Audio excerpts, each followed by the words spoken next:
Minnesota Vikings fans, you are listening to the Purple People podcast. We got all three of us here today. My name is Kyle West, accompanied by the ever-excited Adam Carlson. I made it this week. All right. Yeah, glad to have you back, Adam. And we got Kyle Smith hanging out in his Jeep. What's going on, guys? How are you? We are going to talk Minnesota Vikings football. We are going to get through this loss. We're going to do it together as one, as a community. As a team.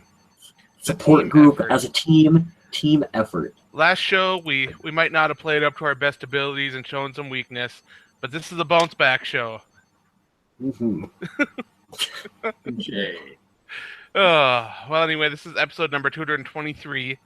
That number seems high every time I say it. But it is episode 223 of the Purple People podcast. This one is titled The Thin Purple Line because, well, the offensive line is pretty thin. Pretty thin. Pretty terrible. Over theme of the show for this week. Pretty terrible offensive line. Not great, but we'll definitely talk a lot more about that later, I bet. Mm-hmm. A lot. I have words. Lots of words. I have words about that. Yeah, we have harsh words, probably. But first, before we talk about the game against the Philadelphia Eagles, let's go into some quick hits. And the thing I always hate is the way too early voting for the Pro Bowl. Now, I shouldn't be somewhat upset about the early voting for the Pro Bowl because it's the Pro Bowl. But I always think like they never even give players a real chance to establish themselves in the season. If you have an early bye and voting starts in week 6, you got teams that have only played 5 games of the season and they're not even halfway done. That's the question. When does it stop? I didn't look. I don't know. Does it stop? To me, if I feel like it's going to cut off before the season's over, which is stupid. What if you have an AP situation where someone's almost going to break the record, like Zeke Elliott? He's on pace to get 2,000 yards. Well, what if it stops in week 14? What if he breaks the record? I mean, if he's already on pace at that point, yeah, whatever. But it seems like they start this a little bit too early, yeah? Definitely. And it's because it doesn't matter. The Pro Bowl doesn't matter, but people like to vote for stuff. So it's fun. We like to pretend interaction. I've always wondered if the fan votes even matter in terms of players getting to the Pro Bowl, or if it's just like a thing, like at the thermostat in the doctor's office. It's a placebo. It's all fake. It doesn't matter. Yeah, it didn't actually do anything, but you can turn it up and down and you can pretend like it does. And hey, you vote for the Pro Bowl. Right in. It's like that time. Yeah, Tebow, or like that time that Jeff Saturday got voted into a Pro Bowl when he played before. The Green Bay Packers is like a backup, and he got benched halfway through the season, but still made the Pro Bowl. Like, what's going on? The real Mr. Irrelevant. That's the bad part, is that it is just a big popularity contest. You don't get players from either of the 2 top teams in the league there, the ones that are playing in the Super Bowl. It's just an absolute mess, and when are the skills competitions going to come back? Please. That's what we want. We want to see that. Let's get it. Let's get that. Let's do it. That would be cool. I'm in favor of that. Also in favor of changing overtime after last night's horrendous game. Oh, wow. We won't talk about the Arizona Cardinals and the Seattle Seahawks here, but that was a good segue for something we could talk about at another time. Oh, yeah, that was definitely something. I had trouble watching that. Anderson Dejo was injured during the game against the Eagles. He was carted out because of an ankle injury. News came down that he would be having an MRI on that ankle. I have yet to see the results from that if it was released. I haven't heard anything. But honestly, Sendejo's been having a pretty good season so far. He's impressed a lot of his critics, been playing up to the standards that people were looking for. And when he was replaced by younger, more inexperienced players, there was definitely a noticeable change in the defense. Mm-hmm. Yes. So hopefully the MRI reveals nothing major. It's another one of those players that I've kind of had to stick my foot in my mouth about, and I'm really happy about it because we all said, what are we going to do opposite Harrison Smith? He's played up to it. I believe he has 2 picks on the year, which is, I think, more than he's ever had in one season. True. But he's playing very well, surprisingly. I mean, I shouldn't say surprisingly. maybe he's had this potential all along. Maybe it just needed a couple of seasons of Mike Zimmer to get him there. I don't know, but he's been playing well. We wish him a speedy recovery, though. You just got to get the right coaching. Sometimes it's all it takes. Right coaching, a couple years under the system, and you can get the most of some of these guys. That's what Mike Zimmer does. Made a career out of that. Plus, let's give the guy a little bit of credit. It's kind of hard to match up to the best safety in the league when you play next to him, but, I mean, it's only going to make his play better, I would assume. I would think so, too. When the Vikings signed Jake Long, they had trouble finding the money to bring him on in. So they turned to Mike Harris, who took a nice little pay cut to stay with the team, as well as allow the Vikings to bring in some offensive line depth. So that's pretty cool of Mike Harris, who was a starter last year, currently with the depth on the offensive line and how it really isn't hurting the interior of the line very much. Mike Harris seems like an odd man out he's been dealing with some problems, non-football injury as well, so that probably had something to do with it. But when he is healthy, he is a player that can compete. So I was kind of surprised to see that it was him that took the pay cut, but glad to see him being a team player. Yeah, they couldn't shave a couple bucks off Matt Khalil's contract. Peterson. Fully guaranteed, man. I know it. Fully guaranteed. I did that. Shout out to my friend Mike. He went and saw this game with me and endured it, even though he's a Seahawks fan. Sunday, I was talking about a similar situation, random conversation here on the podcast. I was like, hey, you know, Matt Asiata is going to steal some fantasy points away from Jerick McKinnon because that's what he does. And instead, ask me how much he's making this year. It's like $900,000 and some change. Like all these guys on the team that just it's all about the team. That's the whole theme of this year and this team and everything that's happened with injuries and stuff. Just a team attitude. And this Mike Harris taking a pay cut, this quick hit, is really, really stands out to me personally because, like I said, I think he could have probably taken money from somewhere else. But, hey, I'm glad he's still on the team as well. I'm glad we didn't have to cut him to get Jake Long. Absolutely. Absolutely agree. This was a Kyle West quick hit right here. He was talking. This is a fun one. Yep. Go ahead. Yeah, I was just going to say, linebacker Eric Kendricks, one of my favorite players on the team, he had his first opportunity in the NFL to play against his older brother, Michael Kendricks, who plays for the Eagles, the Philadelphia Eagles. Michael's a 5-year player. Of course, Eric is coming into only his second season as a Minnesota Viking. I believe they said during the telecast the two of them combined to pay for 21 different tickets for friends and family to come to the game. So that's a fun moment. I know that's not something that's, going to get talked about like Peyton and Eli Manning, or whatever, but it's still fun when you get to see two brothers play against one another like that. Fun little little things there. Absolutely. I mean, they talk about the Khalil brothers when they play the Panthers, so not really all that different from that. That and Eric Kendricks is really having a fantastic season, bouncing all over. Right, they did a little piece on it. I didn't get to hear the audio. I was at a restaurant, but they did a little piece on it and showed photos and did a little story. And I think it was really cool. Like Kyle said, it's not any household names yet. Hopefully Eric Kendricks will be because I think he's that kind of player. But just cool to see a little tidbit about that. It's kind of crazy, NFL's not made up of a ton of guys, and it's a big country we have, but still families still seem to find their way in there, every couple of years. For sure. A crowd of 6,000 people took part in making strides against breast cancer. Was a walk from U.S. Bank Stadium on October 18th to increase awareness and raise funds for the research and treatment of breast cancer. Putting that venue to good use. Absolutely. And any time that the Minnesota Vikings can be a part of something like that, and the stadium, the city, the state, anything, it's awesome to see that kind of power being used for good things. And of course, it's October, so you've been seeing the pink along with the purple to symbolize the breast cancer awareness. It's always been an NFL thing as far as since its inception, and it's awesome to see the league and everything. It's a great cause. I'm having a rough day. It's all right, man. I want to piggyback because we have someone in my family, pretty much my entire life of 28 and a half years now.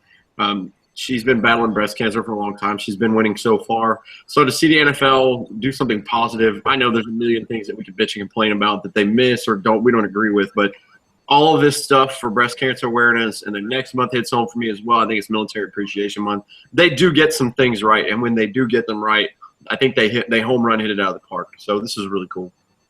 Mm-hmm. And I got a fun quick hit to end the segment here. We like interaction, and I like hearing from everyone. We all like hearing from everyone. All of our readers on the Facebook page. So I asked you guys after the loss to write us in some comments, and we would read them on the show. So before we get to our game ball and donkey, we got some fan reaction from the loss against the Philadelphia Eagles. I'm going to read a couple of these off here very briefly. Eric Spank, a good listener to the podcast, said, disappointing loss for sure, but without the special teams TD, this game was a lot closer than it looked. Defense played well. Turnover killed us. Yep. I usually tend to agree with your statements. Stephen Osborne Jr., always another regular of the show, he said, I knew going into this game that it would be a trap game. I'm surprised they didn't beat us 35-0. Mr. Smith and I had talked about that last week, about how this had the potential to be a trap game, and I think that is exactly what it turned into. Ryan Lee wrote in and said, sad, but next week I bet they play twice as hard, and we will get that win. Of course, we are playing the Chicago Bears next week. Monday Night Football, Jay Cutler. Monday Night Football. We get to beat up Jay Cutler next Monday. On Halloween, no less. So that is fun. Oh, there will be memes to be made of that. There will be a lot of Everson Griffin and Anthony Barr, monster and zombie memes after for how much they eat him alive next Monday. But we can continue. I'm so excited. Mm-hmm. We have lots of good comments. Last one I want to read here is from Mike, because I had agreed with his statement here as well too. He said, I don't understand all the line changes. Clemmings playing both sides and taking Sherrills out. TJ is a liability. Offense was back to 5-set drops and holding the ball, not what we went into the bye with. Very frustrating. I don't think this will be the new norm. I hope it's not the new norm as well, too. There were some interesting changes that they had made with the line and whatnot over the course of the game, which we will get to here very shortly. But first, donkey time. What do you guys think? I'll kick it off with mine. My game ball goes to Xavier Rhodes. He allowed a quarterback rating of only 10.8 when balls were thrown his way. He has been just an absolutely amazing player. It's great to watch the journey he took from being that guy that always got holding penalties and got frustrated with his own play to being one of the most confident and capable corners in the league. I enjoy watching him play. His play against the Eagles was somewhat overshadowed by an all-around sloppy, messy game, but he played his heart out. He had a fantastic game, and it was great to see him do what he does. He's definitely my game ball. Mm-hmm. Very deserving. Very, very deserving. My donkey, on the other hand, Jeremiah Sarles. He allowed 2 sacks, 2 hits, and 4 hurries in only 39 pass blocking snaps.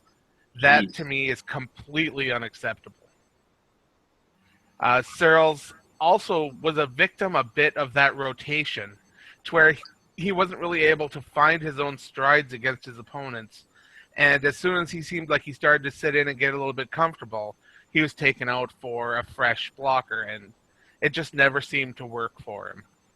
Hopefully this is something that, well, let's credit the Eagles' pass rush, too, because they are a team that can get to the quarterback, disrupt things, and make things happen. So it's not as though it was just an absolutely terrible performance by Sarles. It was just he faced a high level of competition, and his efforts didn't quite cut the mustard against that high level of competition. Kyle, you can go up. Okay. I'm going to go with Blair Walsh for my game ball because we spent so much time talking about how horrible he played, and rightfully so. Blair did his job. He made, let me pull my stats up here really quick. His field goal. An outdoor venue at that. Yeah, it was a 48-yard field goal. He nailed it. That was the only opportunity that he had to hit one. He hit his extra point. He did well on kickoffs as well, too. So that's the Blair that we are paying. The one that we shouldn't really have to talk about because he's just doing exactly what he's supposed to be doing. But I wanted to, give him a shout out because I'm on Facebook and some of the big groups that everyone else is too. And you see the posts where people like to say that haters at when he's doing well. Well, I wanted to give him a little bit of love because he had a good game this week. So true. And for my donkey, oh boy, you could have went multiple players on offense, defense, special teams. It was not a good game for the Minnesota Vikings. But I don't know Jake Long. I know we just signed him. I know he's just getting used to the team and the players, and he's been injured. But there was one play in particular where Adam, I know you know what I'm talking about. I know you guys can see me on camera. I know what you're talking about as well. Okay. So you've seen him, you guys watching this, he spreads his arms out, and he looks one way, he looks the other way, and then he just doesn't do a goddamn thing either direction, and then Sam Bradford just gets sacked. He absolutely froze when the defense split him. He didn't know what to do. He didn't block either one of them. At that point, you have to take one and give hope that your quarterback can either get rid of the ball or be elusive. You got to get that inside guy. I know. At least if you block the wrong guy, but it's a good block, you can say, whoa, that was a good block. It was just on the wrong guy. When you stand here like this, that is not accomplishing anything. Those were the stupidest things I've ever seen. Come on. What was that? It was ridiculous. God, gee, the rotation that they were doing, that was ridiculous as well, too. Like, this isn't a defensive line. You can't just rotate people, and they're rotating people in and out, and it's not working, and you mess up the whole continuity, and that was just frustrating as a fan to watch, and I hated that. Kyle Smith, you can go. Kyle West fired up, ladies and gentlemen. I'm going to go backwards since we're all hating on the offensive line. Guess what? You buy one, get one free. It's a group discount. You all played pretty freaking terrible. Sam Bradford was getting beat from the blind side, from his right side. He was getting shut up the middle. Granted, like you guys said earlier, he was taking way too many steps back. I was hoping this game would be full of screens and he'd quick release the ball because in my mind, and I wouldn't say I'm very superstitious, but I do get weird about these kind of games.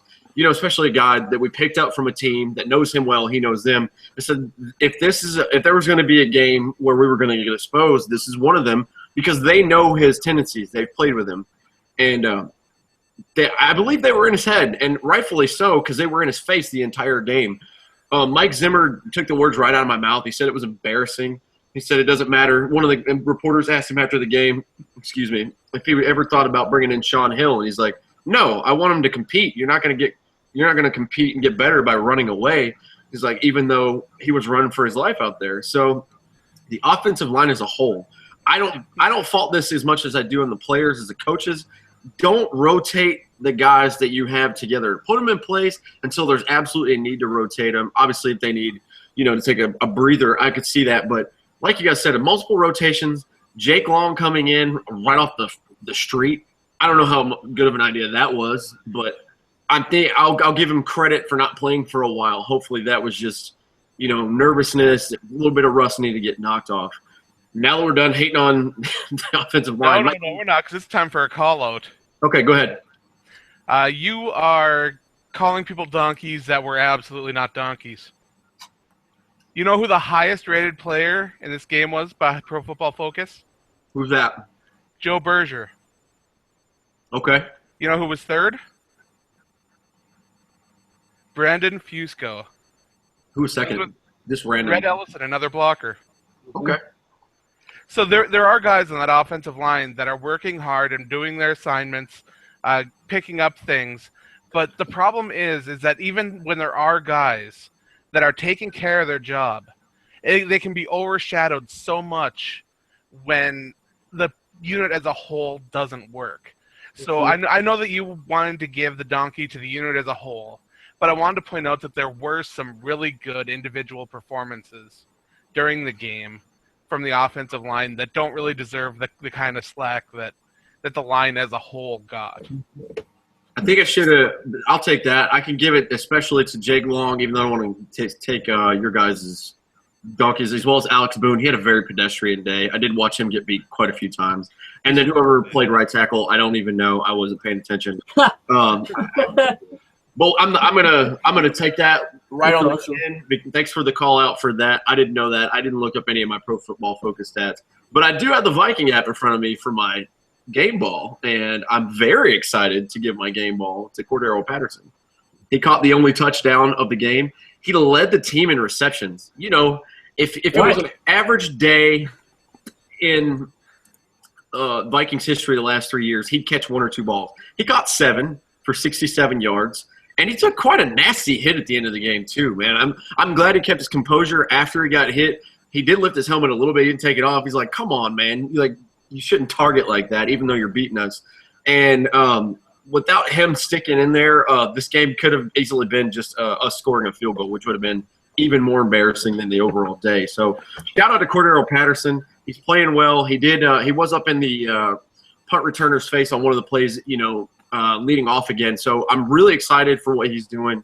Always on special teams, because that's where he shines when he does get a chance to run something back. But he's emerging as a receiver, and knock on wood, it seems to be that he's progressing every week. So I was very happy to give this to him this week. Let's talk a minute about this actual game, the way it went down, because on paper, it wasn't as bad as it seemed. The Minnesota Vikings outgained the Philadelphia Eagles. Yes. The Minnesota Vikings won the battle of the time of possession. The turnover battle was even. The Vikings picked up more first downs. The Vikings had better third down efficiency. The Vikings ran 20 more offensive plays than the Eagles. But the problem comes where the Vikings are only averaging 3.8 yards per play, where their third down efficiency is only 9 for 19, and it's still better than the 4 for 11 that the Eagles had. The major swing in this game came on that Huff return that absolutely took the air out of everything, and that goes hand in hand with Andrew Sendejo not quite punching the ball in on the return. This was a game where, a matter of circumstances, if they'd have swung a little different, might have had a completely different outcome. Mm-hmm. And even though this is a Vikings loss, and hats off to the Philadelphia Eagles for coming in with a great plan to attack the Minnesota Vikings. They made the Minnesota Vikings offense look really bad when they were improving on a weekly basis. The defense for the Vikings still played a really solid game. They only allowed one score. Can I jump in for something else, too, that was said? And I'm totally on board with what you said. The thing that was talked about way before the game, and we all knew this was coming, was Carson Wentz, Sam Bradford. And granted, I take this with a grain of salt because I just don't let things bother me anymore. The older I get, I just don't care. But the guy was like, man, look at this is why we got rid of Bradford. He looks terrible. And if you look at the stat sheet, even though Bradford had an off day through his first pick, he lost a couple of fumbles. He still played better than the rookie. On paper, we should have won this game. And like Adam was saying, by a matter of muffing a punt and an interception that could have went for a touchdown, we could have squeaked this game out by a field goal. I knew this was going to be a tough game. I absolutely knew they were going to play hard. And we have played well on the road previously, but I'd rather be in the brand new stadium where the crowd just absolutely helps us out and it's just a better environment. But you were right. We outplayed the Eagles. I think they snuck one out of here, and they did it. I won't say they snuck one out. I think that they had a lot of things in their favor, and it just really irritated me that someone said that, oh, well, this is why we got rid of Bradford. Your boy Carson Wentz didn't look good, and the stats don't lie. I'm just going to throw that out there. You did get in Sam Bradford's face, and that's going to be crucial going forward, and other teams are going to look at this tape, and they're going to say, if we get to Bradford, we're going to have a good chance to win. Oh, yeah. But I was really irritated, but I wanted to throw that out there for you guys that we might have Sam Bradford haters already. He hung in there. He threw a touchdown through. He's been beaten up the whole game. And can we please, just one more thing, can we please yell at North Turner? We don't need to throw the ball 41 times. We are a terrible rushing team this year. Run the damn ball more, please. The Bears are going to be they're going to be throwing the house. Yes. At Bradford. They're going to. Mm-hmm. And it's going to be a matter of, can the Vikings offense be ready for that attack? And I'm not sure, based on what I saw from the play calling and the offensive position, like on the drop steps and the rotation of the offense and everything, it just, I'm not sure if the team's going to be able to do that. But I'm sure excited to sit and watch and see how they bounce back from this. That's the thing about being a 5-0 team coming into this game, getting your first loss. It's going to finally be that time where the Vikings are going to have to show that, yes, they have weaknesses, but they can overcome them. So far, the Vikings hadn't really had their offensive line tested in a way like they did against the Eagles. Mm-hmm. And not a lot of teams are going to be able to match that blueprint for success because they don't have the personnel and the talent to get it done like the Eagles do.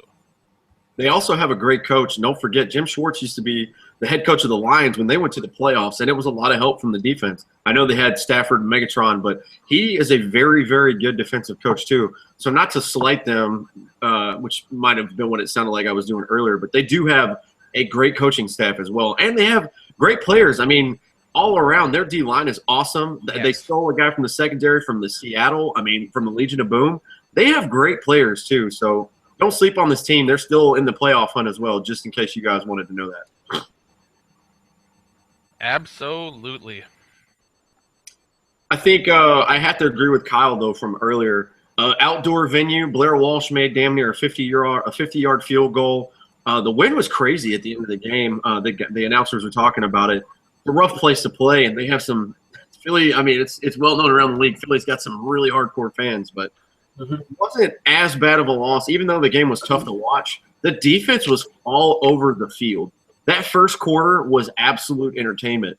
Total opposite of last night's Sunday night game. That defensive play from both teams, that first quarter in this game was absolutely amazing. As long as you don't hand the ball off to Ronnie Hillman on a sweep anymore, don't do that. Shout out to Ronnie Hillman for making his first Vikings appearance. Oh, my goodness. -6 yards rushing on the day. Go back to the bench, please. That is not the way you want to introduce yourself. I understand Jerick McKinnon goes down, so you got to go to the next man up. But I still don't understand the Ronnie Hillman signing. I much rather would have had C.J. Ham come up. But I understand them wanting to go with a veteran, someone more established, because, yes, this is the NFL team that the Vikings think can make a run this year, so they want to do everything they could to help them succeed. But is Ronnie Hillman really the missing piece to the puzzle? No. He might be. You never know, I guess. Maybe. Time will tell. He's a contributor at best. I get that, like Adam said, he's been around. He probably knows the whole league and the system a little bit better. But I'm with you, Adam. I would have taken a chance on C.J. Ham. I'm just at least you know. I know I'm a Duluth, Minnesota fan, boys. So that might be why I'm rooting for C.J. Ham. But we know the floor of Ronnie Hillman. We don't know the floor of C.J. Ham, and who knows what the ceiling could be. I would totally be okay with that. We also have to talk for a minute about Kyle Rudolph. I like Kyle Rudolph a lot, but when you're targeting 11 times and haul in 5 of them, and you're making the money he's got, I understand that when you're a big target, you're going to draw big defense. And when your quarterback's under pressure, he's not going to throw the best balls.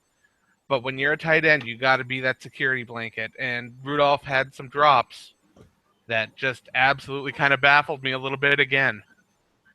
You got to have more consistency than that. You know, his post-game comments, Adam, you don't need us. You don't need the fans. I didn't hear this. Can you guys fill me in? This is going to be a live reaction for me because I didn't hear it. He said, go ahead and hop off the bandwagon because we only need the 53 anyway. Which I understand his point. Like, poor choice of words. You know. I've been a fan for 37 years. I ain't hopping off no bandwagon. Yeah, I'm not. Shit, Adam, I think you're probably driving the bandwagon. You know what? Whatever, man. I get it. That was probably all emotion and frustration, but poor choice of words, man. Poor choice. Well, I'm betting that he probably was getting some slack on the old Twitter machine, and that's why celebrities and athletes probably shouldn't go right to social media after a game. Oh God. No, I don't. It's just not a good. I don't even go on there after I record a show because I'm. It's just not a good place to be. This is my little mini rant for the day that doesn't have anything to do with Vikings football, but I've found it harder and harder and harder to get on Twitter, just in general lately, because it's such a negative place. Like Twitter just seems to breed negativity, and I really think it has to do with the character limit. Like, you can be anonymous and you can say really hurtful, horrible opinions in a really short burst, and I don't know. It's just that just isn't fun to me. Like, I don't need to willingly subject to that kind of negativity. So I get it. Like, I get it. Absolutely, I can sense why that would be completely frustrating. Mm-hmm. A lot of people were saying this was the game of Matt Asiata's life, but he's had several 3-touchdown performances and 100-yard game, even, I believe. I was frustrated. When you're on one or really close to the end zone and you don't convert, and then you don't convert on fourth, we got some big backs, whether it be Matt Asiata or Zach Line, that you can line up in that situation. You got to be able to convert on that, and that's annoying because we talk so much about how, we don't need Adrian Peterson, and then they go out and they do horse shit like that, and it's like, well, wait a minute, maybe we do need AP. Like, you guys ought to be able to convert in that situation. See, what I don't like is the parrots. Now, what it is when I was watching the game, it was 3rd down, right? They were on the goal line. Uh-huh. All they had to do was punch it in. They call up a fullback sneak, right? Mm-hmm. He hands the ball off to the fullback. He tries to run it on in. It's just a fullback dive right up the gut. The announcer says, "Why would you call that?" And then I'm sitting there on Twitter. I'm live tweeting, and all I see is people saying, "Stupid call, bad move." Why is a fullback dive at the goal line a bad move? I mean, yeah, it was probably directed at the wrong spot. You know, it went right behind a guy that had been struggling all day and getting pushed around. But as far as the call itself, it wasn't a bad one. Hey, you know what I chalked this up to? Armchair quarterbacks, and this is going to go into one of my rants later. But you can't fault them for wanting to do something as trusty, because Zach Line, I mean, we say it on the show all the time, fantasy points. When you're close like that, there's a reason why we make that joke. He's done it a million times. History would tell you that's a smart move. I want to jump to the chat really quick because I want to agree and disagree with some people, respectfully, of course. Jeremiah Rutherford, shout out Skull Vikes 5 back in the chat too. Been there consistently last couple times I've been on. So what's going on, Skull Vikes 5? Jeremiah Rutherford, the refs didn't help out. I still believe that was a PI on Diggs. I agree. I remember what they were talking about. Probably could have went the other way, but it's one of those things you can't really complain about now. Hopefully it'll get sent in and the refs will watch the tape per the NFL. I don't know how that goes. Dave Collins. Look at one of those letters that don't mean shit. Letters. Absolutely. One of those letters that's automated and they just insert the team and the coach's name, whatever. That's crap. Dave Collins, Philly knew exactly how to attack Bradford. This is what me and Kyle were talking about last week. Why this could have been a trap game. Like I said, I think they were in his head because they were in his face all day. Johnny Green, I have to disagree with you, bro. We need a new play caller. We need to have a spread system. We have a recipe for success, which got us to 5 wins. I don't think it's time to jump ship and start something brand new. I think that's a recipe for disaster. I think it would be even worse than yesterday trying to change midseason. I do understand the frustration, though. I think deviating from the plan for this game was a mistake. It was. And like you guys were saying earlier, Sam Bradford was doing 5 and 7-step dropbacks.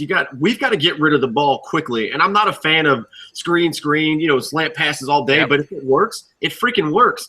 And once you start attacking the middle, you can start to stretch out, on the edges. And I get that. It works both ways. If you can stretch the field, your run game will open up. If you can spread it in the middle, the outside will be clear. But you can't abandon ship right now. We have to stick to the game plan. It's just one of those times where you kind of thought and knew, man, maybe this would be one of those games. And it was. Shout out to Philadelphia. They played their butts off, even though, like Adam said, one or two things go our way. We probably could have won this game, but woulda, coulda, shoulda. I do believe the overall thing that I would agree with you with, Johnny, is we have to get Sam Bradford to get rid of the ball as quickly as possible. I don't want his completion percentage to go down. I don't want it to turn into picks. But if we can turn those into smaller, I don't care what people think about it. We got to stop doing the dink and dunk. The Patriots have been doing it for 15 years, and look at the hardware that they have. I'm just throwing it out there. Mm-hmm. I think this was one of those games, and every coach does it, whether it be Bill Belichick or our own Mike Zimmer. Sometimes you outcoach your own team. And I think they went into, they had the extra bye week to prepare for it. The Minnesota Vikings outcoached themselves. And that would be, in situations where them deciding that they were going to be a little too clever and try to work in a rotation on the line and try to deviate and do some little bit different things. And it happens. We had talked about this last week. This had the potential to be a trap game, and it totally turned into a trap game for the Vikings. Philadelphia, you remember, they had lost 2 in a row. They're a damn good football team. The chances of them losing three in a row, in my opinion, was pretty slim. So I'm not really that surprised that this happened to the Vikings. Doing what we do best, and that's play smart football. We're going to get back to a solid game plan. I don't think we need any kind of new play calling. We just need to go back to doing what this team does well, and that's play mistake-free football and take advantage of playing small ball, which there is nothing wrong with that. There is nothing wrong, like you said, Mr. Smith, with short passes up and down the field and trying to, maybe rely on your run game and get something going, and lean on your defense. Like that is, you can win lots of football games with that, and the Vikings will continue to win lots of football games moving forward with that game plan. Now, a lot of Vikings fans, too, had an issue with the way the game was called. There were a lot of gripes at the officials for not calling holding, not calling pass interference. And I will agree that, man, there were times when, especially Brian Robinson, was getting held in a major way, and it was hard to watch. But the problem with professional football, guys, we're football, Vikings fans. This happens to us all the time. His calls aren't always going to come. They aren't. Right. These refs, they have a lot to watch, and they are going to miss things. They're going to make bad calls. It's going to happen. And I feel bad for Brian Robinson because he got called out in some major ways for being ineffective when he was getting just absolutely mugged almost every play. And when you're getting away with it, you don't change it up. You keep doing it until you get that flag. And he kept getting held, and you could see the frustration on him. It just sucked to see a player so talented that could have disrupted a Philadelphia Eagles offense in a bigger way just be made ineffective because of someone bending the rules. And I'll say bending because he didn't get caught, Right. Defensively, though, we did see some really good play. Eric Kendricks led the team in tackles again. Is there any doubt that if he plays the entire season, he's going to lead the team in tackles? Yeah, No, there shouldn't be any doubt there. He's a monster. I love watching the bond between him and his UCLA brother, Anthony Barr. I see him all the time, after a drive gets stopped or Philly goes 3 and out. I see them over there, high-fiving and patting each other on the helmet too. Just one of the fun things I get to watch. One of the highlights from a loss, if there is one. I did see that a couple of times when they were, zooming in when the special teamers were coming out. So it was really cool. But he's a monster, man. Absolutely. Otherwise, we've got Harrison Smith in second with 6 solo tackles. Anthony Barr with 5 total tackles and a quarterback hit. Xavier Rhodes, like I said, 4 solo tackles. One of those tackles for a loss, add in a pass defense, which was one of the only 2 passes defended in the game, which I believe was the interception, and the other one came from Anderson Dejo. That is an issue that this team is having right now, is clogging up the passing lanes and defending passes. I know that that's something that the Vikings are going to be working on during this week, is having position on the ball, knocking it away, trying to make more plays on the ball. Because, let's be honest, the defense is the bread and butter of this team. The defensive line is going to get a push. They're going to force mistakes. And that secondary has to be able to capitalize on it. So far, they've done a good job, but I'm waiting to see a great job, and I know they can do it. Mm-hmm. It's going to happen eventually. Have you guys heard any update on Sharif Floyd? Johnny Green was asking in the chat if we know how long it will potentially be until he comes back. I have not heard any kind of updates on him yet. I am hoping soon we can get Sharif back on the field.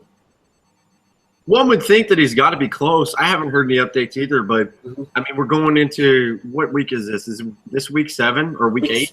Week 7. We're going into week 7. He's got to be close. I mean, we're going into week 8. Week 8? Okay. Yeah, bye week. 5-1, 6 you. games. Yep. Bye week 7. Yep. Math. Yeah, I don't math so good either. It's all right. I would think that he's going to be back soon. Hopefully, I mean, he's been out the whole season, and I don't know, man. We should dig more on that if there's anything floating around out there. But I haven't seen anything. I just took a quick look, and I didn't see anything either. He's still been ruled out, and I don't believe he's practicing. So even if he does return, there'll be the notification for practice, and I'm sure we'll put something up in the group page on Facebook, maybe even on Twitter. I don't know. I haven't checked Twitter in a while to see how active you guys are on there. You heard our Twitter rant earlier. I just can't do Twitter right now, Adam. I'm just not feeling it. I ran through all the team stats of this game, and it's just a big amplification of how a couple big plays can change the entire landscape of a game. The Josh Huff return, the Marcus Sherrill's fumble, the times when Sam Bradford was stripped. It's playing mistake-free football, and the Vikings did it up to this point, and they need to get back to doing that. I still think that on that first Sam Bradford interception, I think that he didn't see the defender at all because the player blended into that background, the padded background against the wall. I really firmly believe he didn't see him at all. It's a good theory. I believe it. That's why having the border around the playing surface match the players' jerseys and stuff, especially in the red zone, man, that's tricky. Yeah. I didn't think of that. That's pretty clever. Some tricky stuff. But I do want to give another shout out to Jeff Locke, averaging 45.3 yards per punt, 2 inside the 20.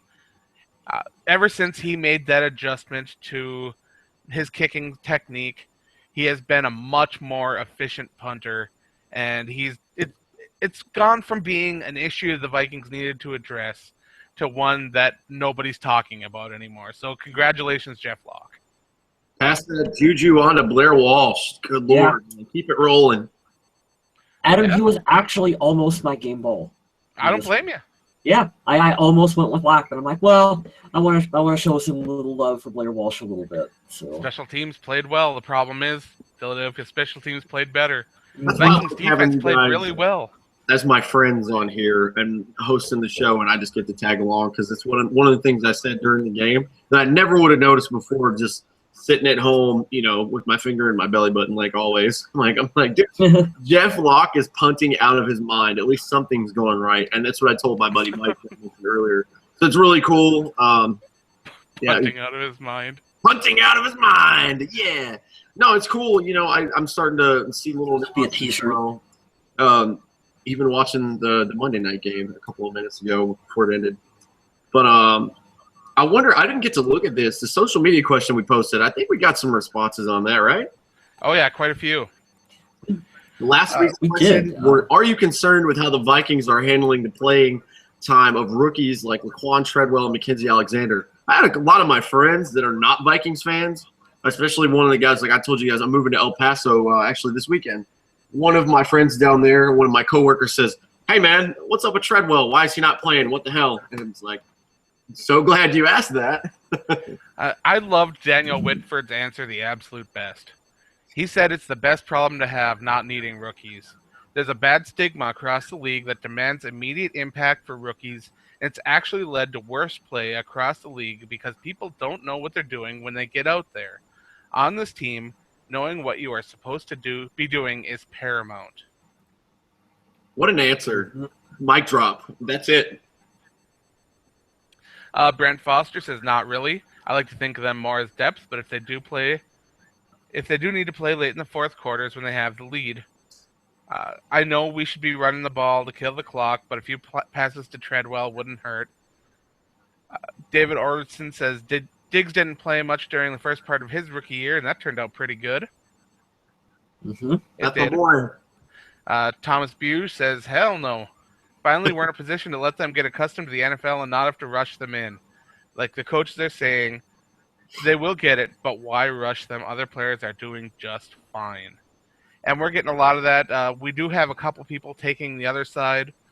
Gregory Ganaway says a little. I wonder why is the only reason. Randy Sessions says we're winning. That's all that matters. That's true. Wait. That was in all caps. We're winning. That's all that matters. Skol Vikings. Why am I reading all these if you're looking at them too? I don't know. I got it open. You just started. I can read more if you want. Jeremiah Wood said, well, I hope that doesn't take Treadwell 2+ years to see the field. Yeah. Okay, I'm going to give Tommy Gunn the shout-out here, and I didn't believe it, but I think we're done after this year seeing Jarius Wright because he's not even playing. I don't even know if he was really hurt. Hot take of the day right there. But I'm pretty sure you're going to see him exit, and then you'll see Laquan come in. Maybe even this year. I'm not saying we're going to get rid of him this year, but, hey, it's starting to make more sense now. So, Tommy Gunn, thank you for that hot take that came around a couple weeks later out of my mouth. Or is Charles Johnson getting his final audition? Ooh, touche. Another guy I had stamped for a big year that is not doing squat. I like this comment from Reed Whitford, who has a really cool name. That's an awesome name you have there. He says no for 2 reasons. 1, the players selected entered into a pool of players also competing for playing time. And 2, our team philosophy is not about any one player building a team in such a way as to not to have to play first-year players immediately is a good thing for the present and the future. I agree with that comment. I like John Ruckney, who says, no, and when you hit Google Translate, it says 1 in. Oh, Google Translate is awesome. That's amazing. Oh, I love it. Dan Knutson, nope. Absolutely, thank you to everyone for answered. And Dan Knutson's awesome. My relatives are Knutsons with a D and an E, but still close enough. That was funny. That was funnier than it should have been to me. They're Knutsons. It's only spelled. Well, think of all the different spellings there are for Carlson, and I don't know, so many different spellings of everything. There's a highlight of the show right there. I like that. My grandpa, who I am a Vikings fan because of, was a Knutson.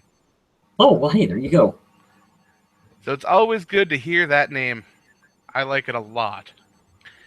And like I said, thank you to everyone for answering the questions. We have a question for you guys next week. And it's about chicken nuggets. We are not asking the chicken nugget question. Oh, come on. Can I ask it?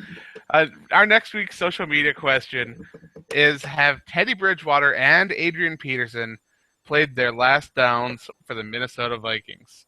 Now, I got to slide in here and do a little edit on the paper here. All right. And there we go. Hey, there you go. But that's what we want to know.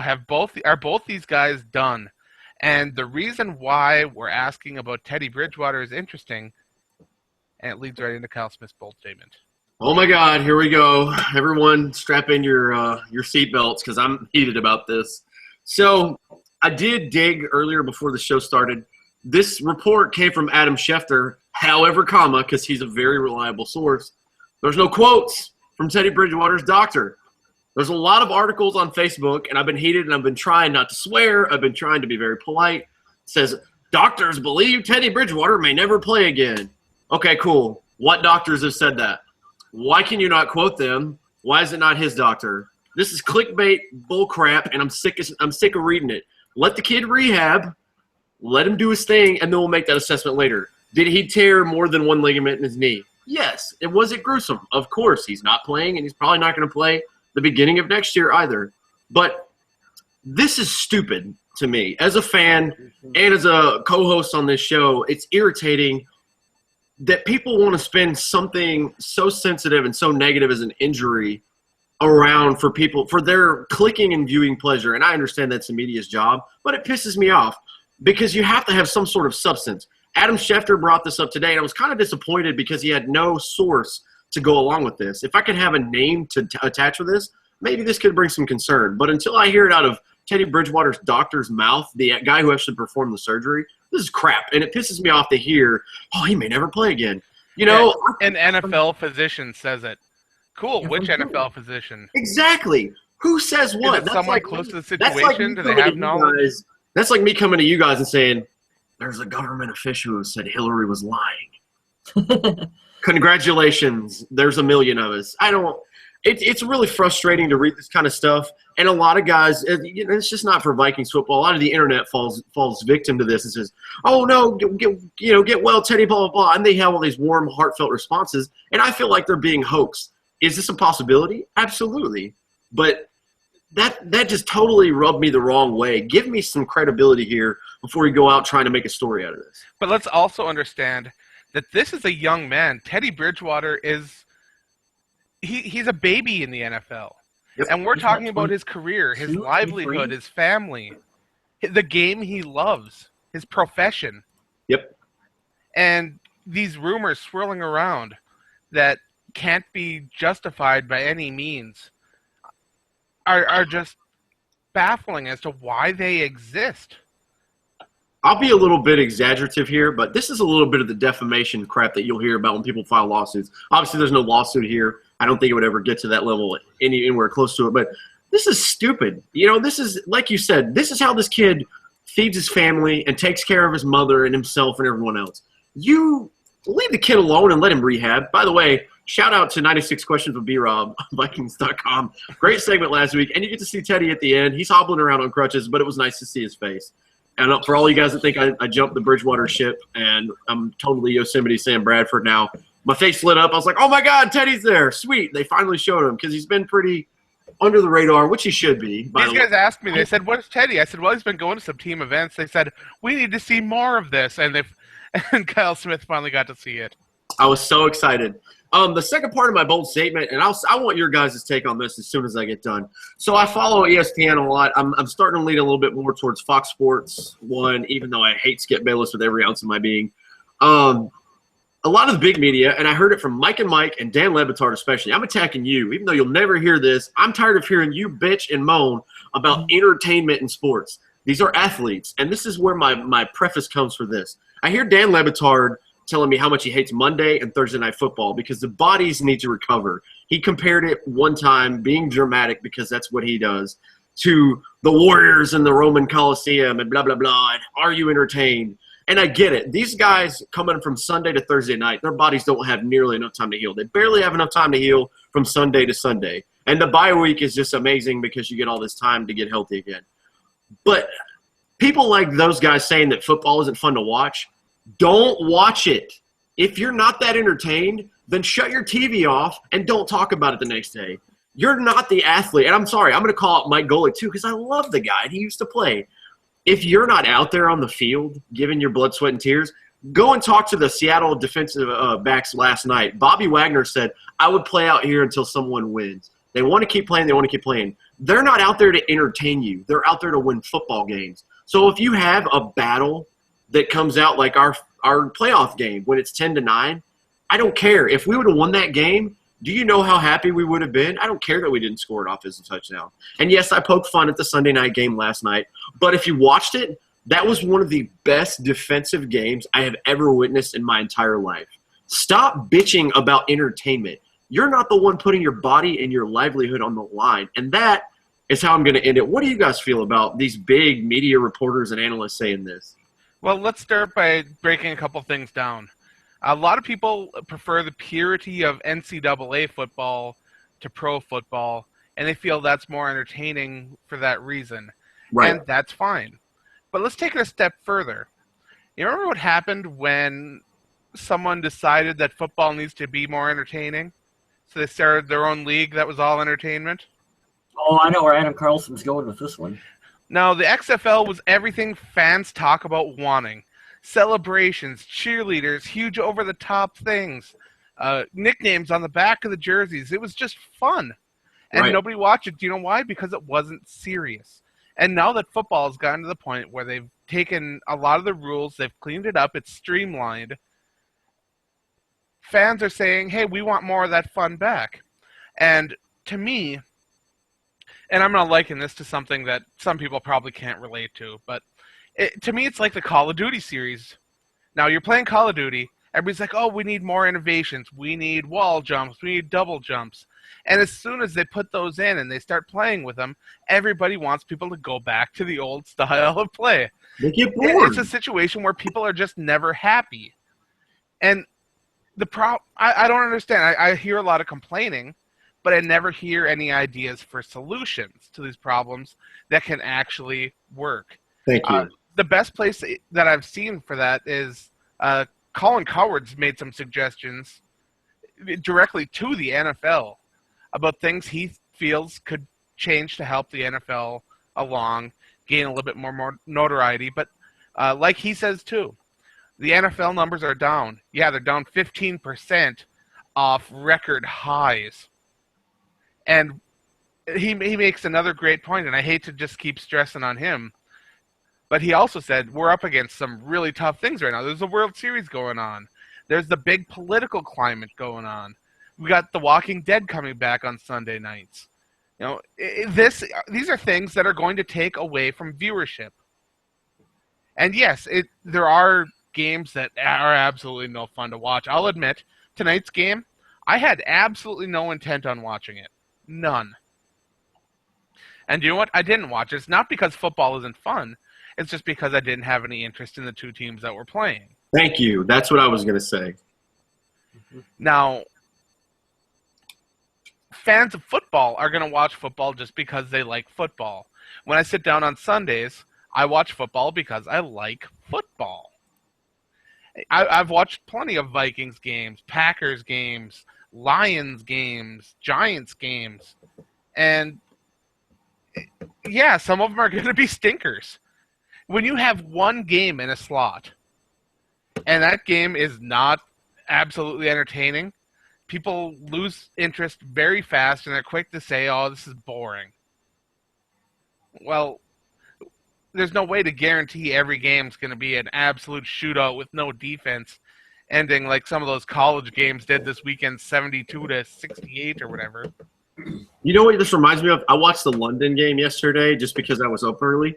I don't like the Rams. I think they're trash. I think they're a great defensive team, but I don't like them at all. But when Case Keenum interception at the end. When you beat the Seahawks and you watch them drive down the field and Case Keenum throw an interception, and then they drive down the field to win the game and he throws another one, this is when I want to look at him and say, are you not entertained? You can't complain about a product over and over again, and then when they change it, and that's my biggest complaint too. I've always been a quarterback lover. I've always loved Brett Favre. I've always loved anybody offensive because that's where the fun is. You want to be that guy, and it's entertaining. But what the NFL has done the last 10 to 15 years is they've accustomed and shifted that because they're like, oh, the viewers want to see explosive plays. That's why you see a lot more PI and a lot more holding when it comes to receivers and defensive backs and all this other crap. And it's made the game change a lot. That's why you hear the old heads talking about, well, back in the day, we would have took your head off. Blah, blah. Look at 7 years ago. Look at the NFC Championship game. Brett Favre almost died. That wasn't even a decade ago. That's how much the game has changed. You hit the nail on the head, man. I just can't stand these people that are never freaking satisfied. If you have nothing to contribute to change it, then don't watch. Because me and you and Kyle and people like Colin Cowherd have said too, the other things you want to change. Like the Pro Bowl, I don't want to see a game where people play half-assed. Let's do skills competitions. Or last night, here's the question for you. If this was a playoff game last night, which it damn well may be, right. The Cardinals and the Seahawks, Are they going to go into overtime and tie? No, you have to have a winner to advance. Make it to where we don't have ties because you won't leave these fans the opportunity to complain. I'm not telling you to make these players play for 140 minutes. Take the college rule. Make them start out on the 25, see if they can score. Who cares? Start someone something. Hey, this would be fun. Start subtracting players. Like once you get into overtime, so far, be like, hey, okay, we're gonna start taking your linemen out. Do something and take some suggestions because sitting there with your arms folded, saying this is the way, it's not helping. And if Roger Goodell doesn't want to get hit in his wallet where it really hurts, and he wants these ratings to go up or stay at least where they are from record highs, you're going to have to change something. I understand the formula works for the most part, but there can be little subtle changes every year, and especially with the overtime stuff. That's where me personally, I think it could change. But I'm just going on a rant here. That really pissed me off for them to say, oh, well, this is boring. Okay, Dan, don't watch then. Who cares? I'm tired of hearing you bitch about that. In the chat, we got Steven Osborne talking about the XFL being a joke, how when he was in Vegas, he went to a game. It was super boring. Well, yeah, it is because it's not football. Well, hold on. Can I XFL rant for a minute? It was a startup league. You were playing with guys who were, all the top tier guys are on NFL rosters or on practice squads. You were playing with guys that they picked up from wherever they could. I still think if the XFL would have been able to stick around for longer than a season, you would have started to get guys that, maybe Terrell Pryor, for his reasons early instead of going, into the, the NFL and the route that he did, maybe you would have seen Terrell Pryor go to the XFL and prove himself in that league for a little bit. Maybe you would have seen Tim Tebow go over there. Maybe you would have seen Michael Vick at the tail end of his career. But the point is that there are alternatives. Yeah, Canada? What? Arena football, the Canadian Football League, college football. Yeah, but that's so far. Arena is so far removed from NFL football. That hardly even counts. Exactly. Give somebody so many different things to try.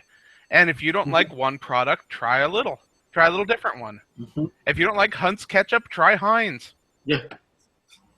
It's the constant bitching and the constant, okay, cool. Well, if you don't like this, how about this? Well, no. And then people scoff and lift their nose. Just take a piece of duct tape and do us all a favor. I just don't understand it. If you can't ever be satisfied, then what are you doing? You know what I mean? These guys are putting their livelihood, and you got to think the average NFL career is very, very short. There's not a lot of guys that have the lengthy careers that a Peyton Manning and a Brett Favre have. These guys fight every season to make a roster in general, and you're complaining about them putting it out there, then you go do it better. That's what I always lean on. You go do it better or find a solution, and you'll make millions of dollars and make everyone like yourself happy. I was just sick of hearing that. But that's it for my rants for the evening. Mr. Osborne there was talking about the UFL as well. He said also a joke. Yeah. Yeah, that's because it's not the NFL. Fans have had the opportunity to watch the NFL over the years, and now anything else feels like a cheap imposter. Tommy Gunn is here with us, and he's talking about the Arena Football League. 6 touchdowns, 0 turnovers, and still lose the game. Well, if you want to watch offense, the Arena Football League is a good place to go. But overall, I guess the main point of this is if you don't enjoy a game, don't watch it. If you look at the teams playing and you're not interested in it, don't try to watch it. Yep. It's like when you're watching a show, okay? You enjoy the first season. You think it's really good. Second season starts, and you're like, I like these characters, but it's not going anywhere. I'm not digging it as much. That third season, you're really going to sit there and go, okay, I don't think I'm going to watch this anymore. Was that about the time they got to the prison, Adam? No, not Walking Dead. You got to be watching Walking Dead. Mm-hmm. Should definitely be watching Walking Dead. I'm not going to cut the show off because that's not my place, but my computer will die here very shortly. So before we're signing out anyway. We're saying our goodbyes here. I have to tell you guys, we didn't do it at the beginning of the show, so I have to plug it. The YouTube channel that you guys are commenting on and that we were pushing everything through and doing the live broadcast right now, subscribe to it. And when you subscribe to it, share it on your page. It'll take 10 seconds. We're getting numbers up every week, and I'm going to keep pushing it on the Facebook page. Once we hit 1,000 subscribers, we're already a third of the way there. Everything can change again on the show. It's only going to get better. So we're trying to help you overall. We hope, anyway. Thank you for everyone who's subscribed so far. Thank you for watching. And we're just going to keep pushing it till we get there. It'll happen eventually. So we're going to keep one of our ways of saying thank you is the Survival League that we got going on. Yeah. We still got those prizes there waiting for you. And they are nice. They are definitely nice. But on that note, I do want to ask you guys to head on over, check out the Viking Age. A little bit of a lull over there because, I don't know, it's just me there writing a lot right now. Hopefully we'll get a little bit of help going on. But then over on Undead Walking, we got a ton of stuff going on with The Walking Dead. So head on over there and give me some clicks and read up about the big Season 7 premiere because it was mind-blowing. And also, like you said, head on over to Facebook, give us a like on YouTube, Twitter, all over the place. And thank you for listening, and remember to stay classy, Minnesota.